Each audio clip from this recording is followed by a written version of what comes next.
Hi friends, எல்லாருக்கும் வணக்கம். எல்லோரும் எப்படி இருக்கீங்க? நம்ம இன்றைக்கி வீடியோவில் என்ன பார்க்க போகிறோம்னா, துப்புவாழை மீன் அவியல் தான் இன்றைக்கி வீடியோவில் நம்ம பார்க்க போகிறோம்.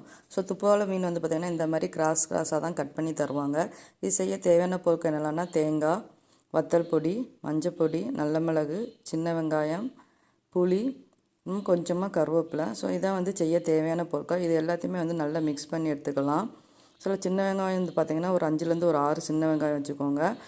வத்தப்பொடி வந்து காரத்துக்கு தகுந்த மாதிரி போட்டுக்கலாம். தேங்காய் கொஞ்சம் அதிகமாக வச்சுக்கோங்க, அப்போ தான் அவியல் நல்லாயிருக்கும். இந்த மாதிரி நல்லா மிக்ஸ் பண்ணிவிட்டு கொஞ்சமாக தண்ணி ஊற்றி பிறுபிறுன்னு அரைச்சி எடுத்துக்கலாம்.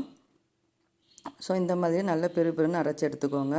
இப்போ மீனும் மசாலாவும் போட்டாச்சு. தேவையான அளவு உப்பு போட்டுக்கோங்க. அப்புறமா மிக்ஸி ஜாரில் வந்து தண்ணி ஊற்றி அதையும் ஆட் பண்ணிக்கலாம். ஸோ இதில் வந்து பார்த்திங்கன்னா தக்காளி பழம், பச்சை மிளகு, மாங்காய் இது எதுவுமே போட தேவையில்லை. ஒன்லி இந்த மசாலாவும் இந்த மீனும் தான். ஸோ இதில் தண்ணி வந்து கொஞ்சம் கம்மியாக ஊற்றி நல்ல மீனை கலக்கிக்கோங்க. அதுக்கு மேலே கருவேப்பிலை கொஞ்சமாக போட்டு ஒரு மூடி வச்சு மூடிடுங்க. ஸோ இது வந்து பார்த்திங்கன்னா ஒரு 5 மினிட்ஸ் நல்லா கொதிக்கட்டும். அந்த மசாலாவோட பச்சை வாடை வந்து போகணும். ஸோ மூடி எடுத்துகிட்டு நீங்கள் ஒரு தீயை மீடியமாக வச்சு ஒரு 5 மினிட்ஸ் வந்து நல்லா கொதிக்க விடுங்க. ஸோ இந்த மீன் வந்து பார்த்திங்கன்னா ரொம்பவே டேஸ்ட்டாக இருக்கும். ஆனால் அந்த மீனில் முள் அதிகமாக இருக்கும், பார்த்து சாப்பிடுங்க. லாஸ்ட்டாக வந்து தேங்காய் ஆட் பண்ணிக்கலாம். ஸோ இந்த கிரேவியும் வந்து பார்த்திங்கன்னா ரொம்பவே சூப்பராக இருக்கும். ஸோ கண்டிப்பாக ட்ரை பண்ணி பாருங்கள். இந்த வீடியோ உங்களுக்கு பிடிச்சினா லைக் பண்ணுங்கள், சப்ஸ்கிரைப் பண்ணுங்கள். Okay, bye. Thank you friends.